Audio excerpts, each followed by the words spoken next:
सभी को नमस्कार। यह डिक्टेशन आपको कैरियर फर्स्ट चैनल द्वारा दिया जा रहा है। नया मैटर है, ध्यानपूर्वक लिखेंगे। Ready start. इन बाहुबलियों में कुछ तो राजपुत्र हैं जो लोकतांत्रिक व्यवस्था में भी राजा का सम्मान चाहते हैं, किंतु कर्म ऐसे करते हैं कि उनके पूर्वज भी पुनः जन्म प्राप्त कर उन्हें अधम अधम ही पुकारें। इनके द्वारा राजनीति के अवमूल्यन को रोकने के लिए संसद को कठोर कानून बनाना चाहिए, जिससे ऐसे तत्व निर्वाचनों में भाग न ले सकें। साथ ही उस क्षेत्र की जनता को साहस से काम लेना चाहिए तथा अपने मताधिकार का उचित प्रयोग कर इन्हें सत्ता में न आने देना चाहिए। निर्वाचन आयोग को भी ऐसे क्षेत्रों में निष्पक्ष और स्वतंत्र मतदान कराए जाने की व्यवस्था करनी चाहिए। राजनीति में नैतिक मूल्यों के अवमूल्यन में वृद्धि, सत्ता लोलुपता, भौतिकवादी जीवन तथा धार्मिक आस्था में कमी के कारण आई है। आज के युग में विधायक और सांसद प्रायः मंत्री बनने तथा मलाईदार मंत्रालय पाने के लिए जी तोड़ कोशिश करते हैं। ये लोग मीडिया के समक्ष आकर भी अपनी सत्ता लोलुपता को नहीं छिपाते हैं। इसके लिए कहा तो यह जाता है कि की गई मांग क्षेत्रीय जनता की आकांक्षाओं के अनुरूप है। वास्तविक उद्देश्य आर्थिक और राजनीतिक रूप से स्वयं को सबल बनाना ही होता है।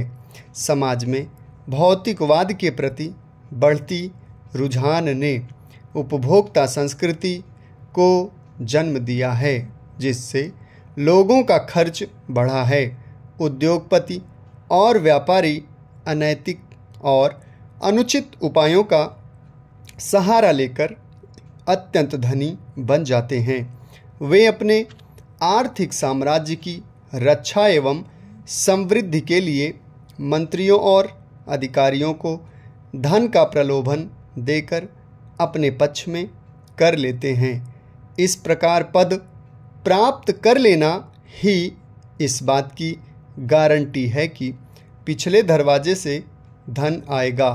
बहुराष्ट्रीय निगमों के अतुलित धन ने विश्व भर में सत्ता को भ्रष्ट करने का हर संभव प्रयत्न किया है। सादा जीवन, उच्च विचार में आस्था कम होती जा रही है। धार्मिक आस्था में कमी ने नैतिक मूल्यों का अवमूल्यन किया है।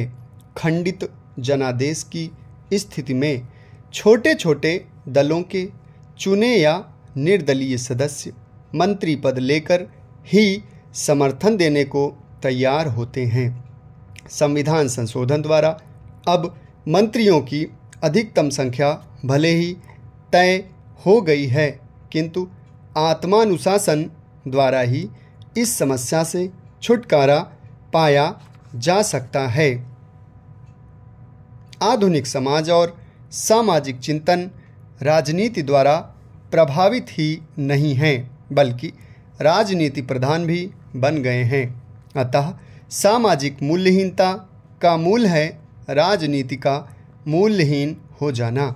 महात्मा गांधी युग द्रष्टा थे। उन्होंने राजनीति को मूल्य आधारित बनाने का प्रयोग किया। उस प्रयोग में सफल हुए और इस प्रकार एक नवीन जीवन दृष्टि प्रदान की। आज हर स्तर पर मूल्यहीनता दिखाई पड़ रही है।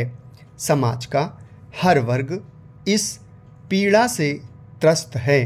लेकिन प्रश्न उठता है कि यदि सभी झूठ और बेईमानी से परेशान हैं और उसकी शिकायत करते हैं, तो ईमानदारी और सच्चाई आखिर कहाँ है। समाप्त। धन्यवाद।